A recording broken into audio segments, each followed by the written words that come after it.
Drew, as far as a response, you've had a career that you've had to wait your turn. You had some opportunities out there, and you're still getting reps out there, but, kind of different probably from what you expected. How's it been so far through these first few games to really find your place on the team?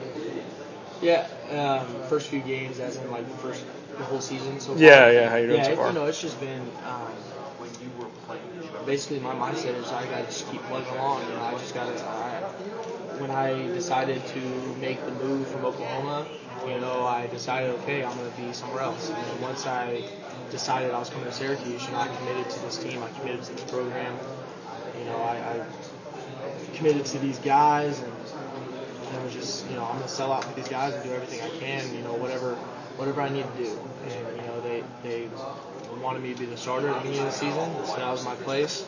And right now I'm the backup, and I understand that, and that's fine. But that doesn't mean that I'm not going to prepare the same way that I've been preparing all along.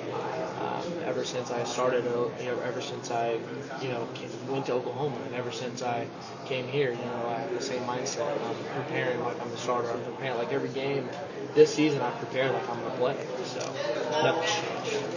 Coach Schaefer had said that, he loves both of you guys, loves the way that you fight. What's the relationship like with Terrell, and how have you guys really helped each other become better and, just do what you need to do in practice and then also when you're on the sideline together? No, there's no doubt about that.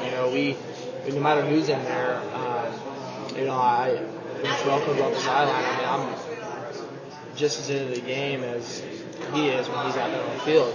So there's a lot of things that I can see from the sideline that I can report back to him or report to the coach. So, we help each other out in that aspect. And then in practice, too. There's a lot of things. Obviously, coach coaches him a little more, but there's certain things that I'll see and report to him, and he does the same to me. So, the relationship between us and all the quarterbacks is really strong. For you to be in the Dome, even though despite the loss, to see it almost completely packed, 48,000 plus, what was it like for you and the team to really see the community? Because, you're coming from a different area of the country altogether and, a different football down there and seeing the Dome and seeing it full. How was it for you to know that support is here for all of you? It's great. It really is great. Coming from Oklahoma, it's 85,000 fans, and it's every game. It's 85,000 fans, and it gets loud. That's but the 48,000. Our offense was having trouble hearing during when we had the ball. So because it was so loud, just in the Dome, with just 48,000 fans. Yeah. Seeing all those guys coming out and all the fans come out, it was really inspiring for us, and we just hope that continues throughout the season. How do you feel you are right now as far as with the receiving core? It looks like when you come in relief of Terrel Hunt that you have, some good moments out there that you can move the chains, and you've gotten a touchdown out there with Chris Clark before recently. It looks like you're starting to get to know the guys a little bit better. And just there's no doubt about that. That just comes with reps.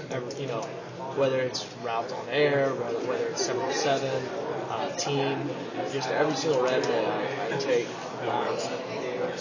just builds my relationship with those guys even more. You say Chris Clark, I really felt like my relationship with him as a quarterback to receiver really came along in the Northwestern game. I think I completed about 6 or 7 passes to him.